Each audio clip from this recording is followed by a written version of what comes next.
전능하사 천지를 만드신 하나님 아버지를 내가 믿사오며 그 외아들 우리 주 예수 그리스도를 믿사오니 이는 성령으로 잉태하사 동정녀 마리아에게 나시고 본디오 빌라도에게 고난을 받으사 십자가에 못 박혀 죽으시고 장사한 지 사흘 만에 죽은 자 가운데서 다시 살아나시며 하늘에 오르사 전능하신 하늘편에 앉아 계시다가 저리로서 산자와 죽은 자를 심판하러 오시리라. 성령을 믿사오며 거룩한 공예와 성도가 서로 교통하는 것과 죄를 사해 주시는 것과 몸이 다시 사는 것과 영원히 사는 것을 믿사옵나이다. 아멘. 찬송가 491장 찬송하시겠습니다.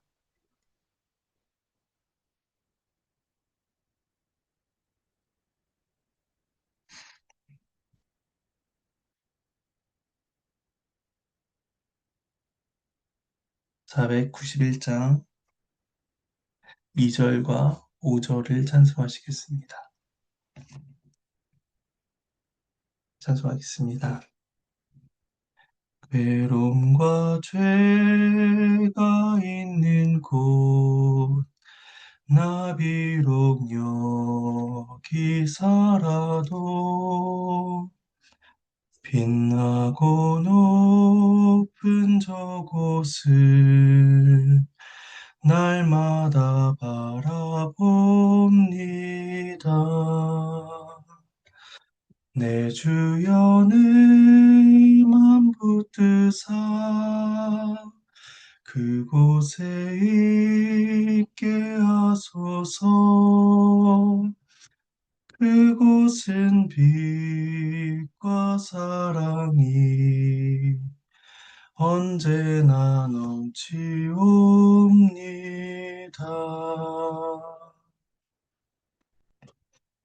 내 주를 따라 올라가 저 높은 곳에 우뚝 서 영원한 복락 누리며 즐거운 노래 부르리. 내 주여 내 맘 붙드사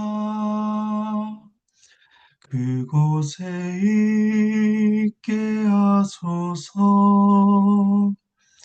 그곳은 빛과 사랑이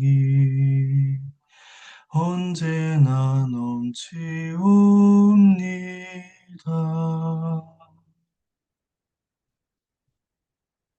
잠시 기도하시겠습니다. 하나님의 은혜에 감사를 드립니다. 이 시간 요한계시록 말씀을 함께 읽으며 주님의 뜻을 구합니다. 우리를 깨우쳐 주의 뜻을 분별하며 우리의 믿음과 삶에 적용하는 은혜가 있도록 도와주시옵소서. 감사를 드리옵고 예수님의 이름으로 기도합니다.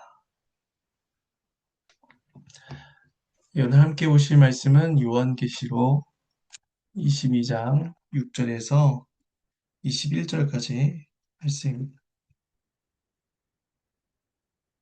네, 22장 6절부터 말씀을 함께 살펴보도록 하겠습니다.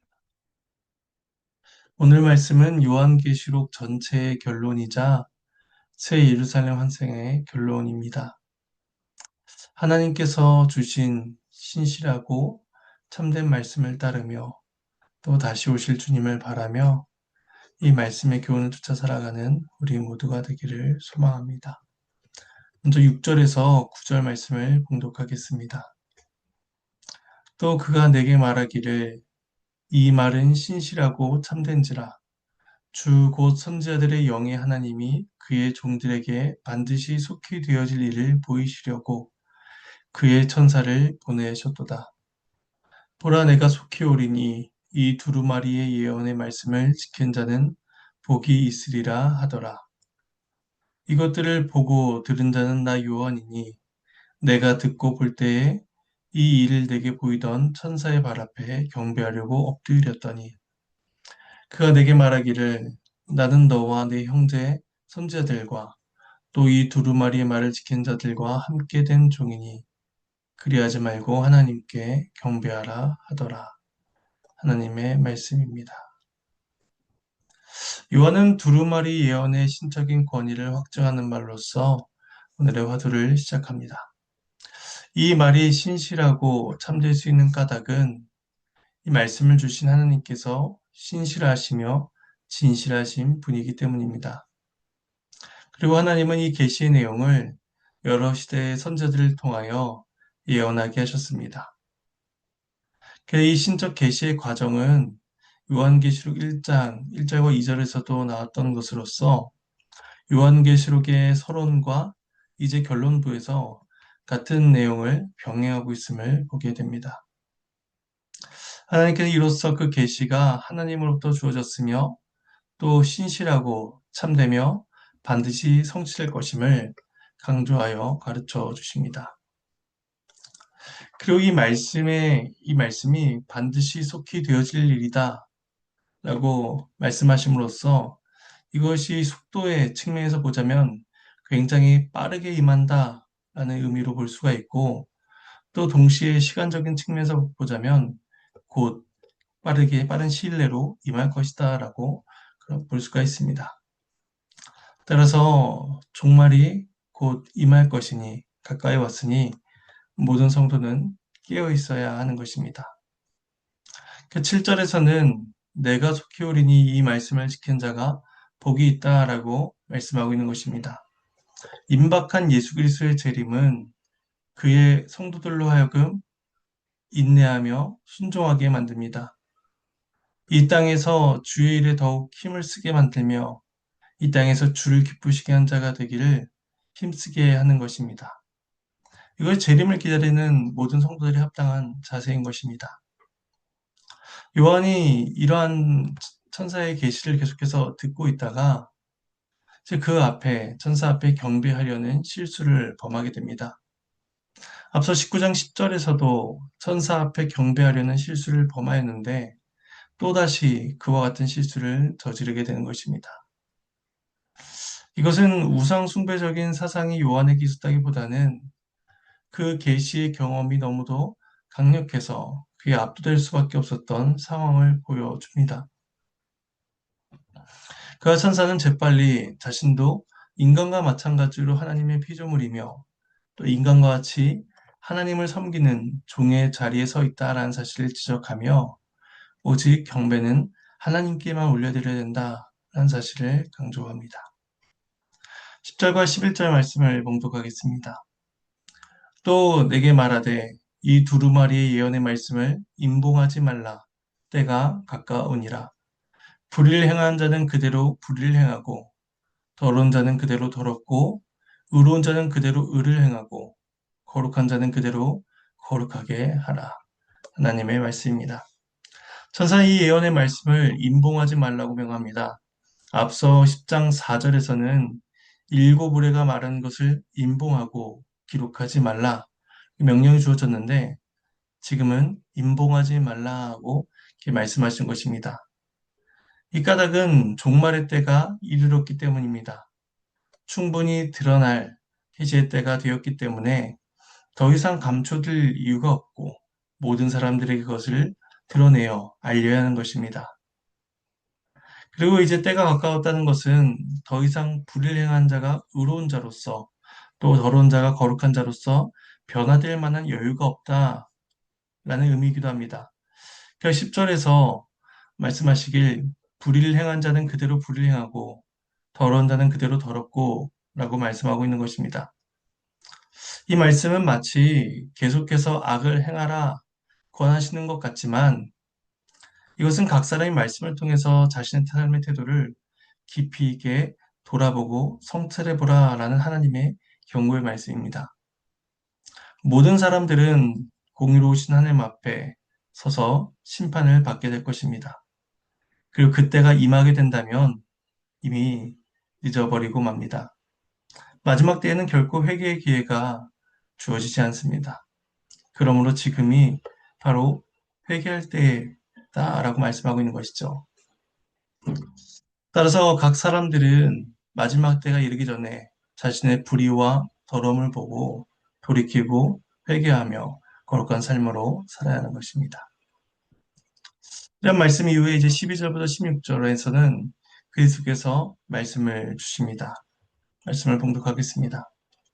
보라 내가 속히 오리니 내가 줄 상이 내게 있어 각 사람에게 그가 행한 대로 갚아주리라. 나는 알파와 오메가요 처음과 마지막이요 시작과 마침이라. 자기 두루마기를 빠는 자들은 복이 있으니 이는 그들이 생명나무에 나아가며 문들을 통하여 성에 들어갈 권세를 받으려 함이로다. 개들과 점술가들과 음행한 자들과 살인자들과 우상 숭배자들과 및 거짓말을 좋아하며 지어내는 자는 다 성 밖에 있으리라. 나 예수는 교회들을 위하여 내 사자들을 보내어 이것들을 너희에게 증언하게 하였노라. 나는 다윗의 뿌리요 자손이니 곧 광명한 새벽별이라 하시더라. 하나님의 말씀입니다. 그리스도께서는 속히 오실 것입니다. 그렇다면 모든 성도는 그때를 준비하며 대비해야 합니다. 예수님께서는 공생의 시기에 재림의 때를 말씀하시며 준비해야 된다라고 늘 가르치셨습니다. 마태복음 25장에서는 열처녀 비유와 달란트 비유를 통해서 준비한 자와 그렇지 못한 자의 모습을 대비하여 가르치기도 하셨습니다. 이제 오늘 본문에서는 내가 줄 쌍이 있다라고 말씀하심으로써 속히 오실 주님을 기다리며 말씀을 지켜야 될 것을 가르치십니다. 그리스도께서 주실 상은 그리스도를 믿고 그를 힘입어 살아가는 모든 성도들에게 주어질 것입니다. 왜냐하면 믿는 자들에게는 성령 하나님께서 은혜를 베푸셔서 각 사람에게 반드시 성령의 열매가 맺어지게 하시기 때문입니다. 따라서 성도들은 반드시 그들에게 주어질 그 상을 바라며 말씀을 사랑하고 말씀에 순종하여 살아가야 하는 것입니다. 하지만 이 말씀은 성도에게만 적용되는 말씀이 아닙니다. 본문 12절 후반부에서는 각 사람에게 행한 대로 갚아주리라 이렇게 말씀하시면서 의인뿐 아니라 악인에게도 해당되는 말씀을 보여주십니다. 의인들은 상을 받을 것이지만 악인들은 행위에 따른 영원한 형벌을 받게 될 것입니다. 그래서 그리스도의 오심은 믿는 자들에게는 기쁨의 날이 될 것이지만 믿지 않는 자들에게는 애통의 날이 되는 것입니다. 13절에서는 세 가지 형태의 명칭을 통해서 하나님의 권세를 강조하십니다. 알파, 오메가, 처음과 마지막, 시작과 마침. 그리스도께서 피조물의 시작과 끝에 계시며 그리고 그 사이의 모든 역사와 국면들을 다 다스려 가십니다. 이 세 가지 명칭이 모두 언급되는 까닭은 만물에 대한 그리스도의 능력을 강조하여 보여준다고 할 수 있습니다. 그런 모든 사람들은 만물의 주권자이신 그 그리스도의 권세 앞에 엎드리고 그 주님이 하시는 말씀을 경청하여 들어야만 합니다. 그래서 14절, 15절에서는 구원받은 자와 구원받지 못한 자의 상반된 결과를 말씀해 주십니다. 먼저 자기 두루마기를 빠는 자들은 7장 14절에서 나온 어린 양의 피에 그 옷을 씻어 희게 한 사람들과 같은 성도들입니다. 그리스도의 구속의 은혜에 거룩하게 된 자들인 것이죠. 그리스도로 인해 구원받아 새로운 피조물이 된 그들은 생명나무에 나아가며 성 곧 새 예루살렘에 들어갈 수 있는 권세를 받은 자들로서 하늘의 복을 누리고 있는 자들입니다. 이 생명나무는 창세기에서 아담과 하하가 범죄한 이후에 더 이상 가까이 나아갈 수 없도록 금지된 곳이었는데 이제 성도들은 그 심판으로부터 해방되어 하나님 나라의 영원한 생명의 복을 누리게 된 것입니다. 이처럼 성도들에게는 복이 기다리고 있는 반면에 악인들에게는 형벌이 기다리고 있습니다. 성도들은 문을 통하여 성 안으로 들어가지만 구원받지 못한 자들은 성 밖에 있게 됩니다. 성 밖은 언약 공동체 밖을 의미하는 것으로서 율법은 이와 같은 상태를 저주로 말씀합니다. 그리고 이러한 자들의 악한 행위가 6가지 항목으로 소개되고 있는데, 우리는 맨 처음 언급된 개에 대한 의미만 잠시 살펴보겠습니다. 성경에서 개는 미련한 자, 복음을 경멸하는 자, 유대주의 선생들, 배교자, 거짓 선자들을 가리키는 용어로 사용되곤 합니다. 잠언 26장 11절, 빌립보서 3장 2절, 베드로서 2장 22절 등에서 이러한 용례를 확인할 수가 있습니다. 결국 이들은 하나님의 뜻에 저항하고 마귀의 사상과 거짓말에 빠져 살아가는 모든 악한 자들을 지칭하는 표현인 것입니다.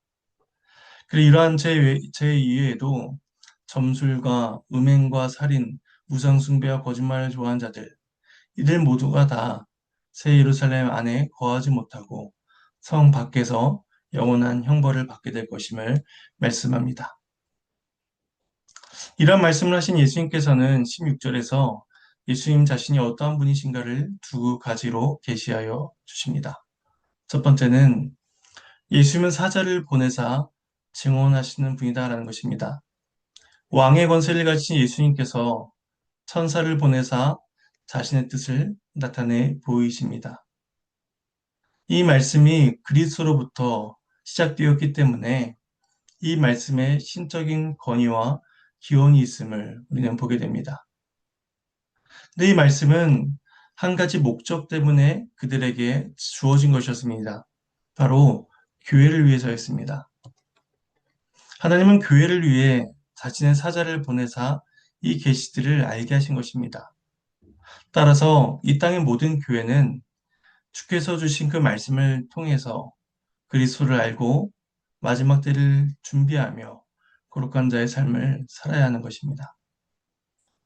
그 두 번째로 예수님께서는 다윗의 뿌리요 자손이니 곧 광명한 새벽별이십니다.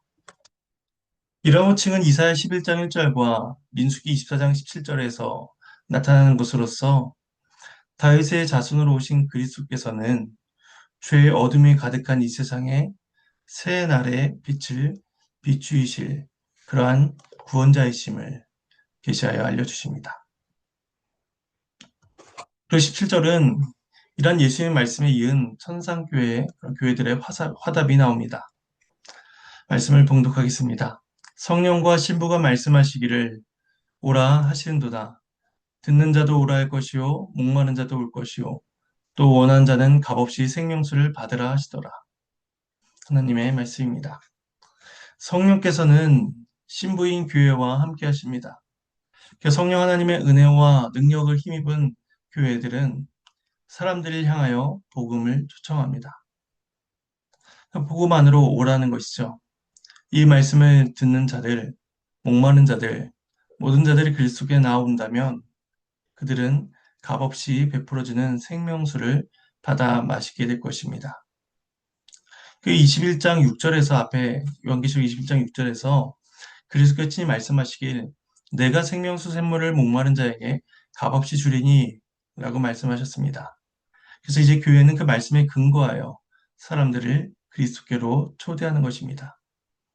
이것이 그 그리스도 안에서 그 생명수를 받아 누리고 있는 자들이 마땅히 보여야 하는 태도인 것입니다. 하나님의 놀라운 사랑, 내가 받은 놀라운 그 은혜를 다른 사람들에게 전하고 복음으로 오라고 초청을 하는 것입니다. 18절과 19절 말씀을 봉독하겠습니다. 내가 이 두루마리의 예언의 말씀을 듣는 모든 사람에게 증언하노니 만일 누구든지 이것들 외에 더하면 하나님이 이 두루마리에 기록된 재앙들을 그에게 더하실 것이요. 만일 누구든지 이 두루마리의 예언의 말씀에서 제어해버리면 하나님이 두루마리에 기록된 생명나무와 및 거룩한 성의 참여함을 제하여 버리시리라. 요한은 이 말씀을 듣는 자들에게 엄히 경고합니다. 이 말씀에 무언가를 더하거나 축소시켜서는 안 된다는 것입니다. 하나님의 말씀은 그 말씀 자체를 전체적으로 다 받아들이고 순종해야지 하나님이 정하시는 뜻을 사람이 제어해버리거나 왜곡시켜서는 안 되는 것입니다. 만일에 그들이 자기들의 의미를 그 말씀에 더해버린다면 하나님은 율법에 말씀하신 재앙을 그들에게 더하실 것이고 만일 그들이 하나님이 정하신 그 의미를 제어해버린다면 하나님은 그들이 생명나무에 참여하는 것을 제어해버리실 것입니다. 하나님의 말씀을 왜곡시키는 것은 신앙의 배교나 다름없는 행위로서 이 죄를 범한 사람은 그에 합당한 벌을 받게 된다는 것입니다. 마지막 20절과 21절 말씀을 봉독하겠습니다. 이것들을 증언하시니가 이르시되 내가 진실로 속히 오리라 하시거늘 아멘 주 예수여 오시옵소서. 주 예수의 은혜가 모든 자들에게 있을지어다. 아멘. 하나님의 말씀입니다. 그리스도는 신실하시며 참되신 분이십니다. 그러한 주님께서 모든 계시를 다 증언에 알려주시고 또 말씀하시길 내가 속히 오리라. 내가 반드시 올 것이다. 라고 약속하십니다. 그리고 그 약속을 듣는 교회는 아멘 주 예수여 어서 오시옵소서 라고 고백을 하게 됩니다. 이 응답은 결코 요한만의 것이 아닙니다. 이 고백은 이 요한계시록 10일 당시에 살아갔던 초대교회를 살아갔던 성도들의 모든 고백이며 또 오늘날을 살아가는 우리들의 고백이어야 하는 것입니다. 그리고 이렇게 그리스도의 재림을 대망하며 살아가는 모든 자들에게 주 예수의 은혜가 있을 것입니다. 그리스도께서 주신 명령에 순종하고 인내하며 살아갈 수 있는 은혜가 각 성도들에게 있어야 하는 것입니다. 따라서 오늘도 우리는 메시아의 재림을 갈망하며 또 주께서 베푸신 은혜를 구하며 살아갈 것입니다. 지금도 주께서 우리에게 말씀하십니다. 내가 진실로 속히 오리라. 우리는 그리스도의 말씀에 아멘 주 예수여 오시옵소서 라고 고백하며 살아갈 수 있어야 할 것입니다. 이런 믿음과 고백, 소망의 고백이 저 여러분의 삶 가운데 오늘도 있기를 간절히 소망합니다. 주님께서 가르쳐주신 기도로 마치겠습니다. 하늘에 계신 우리 아버지여 이름이 거룩히 여김을 받으시오며 나라가 임하시오며 뜻이 하늘에서 이루어진 것 같이 땅에서도 이루어지이다. 오늘 우리에게 일용할 양식을 주시옵고 우리가 우리에게 죄 지은 자를 사여 준 것 같이 우리 죄를 사여 주시옵고 우리를 시험에 들게 하지 마시옵고 다만 악에서 구하시옵소서. 나라와 권세와 영광이 아버지께 영원히 있사옵나이다. 아멘.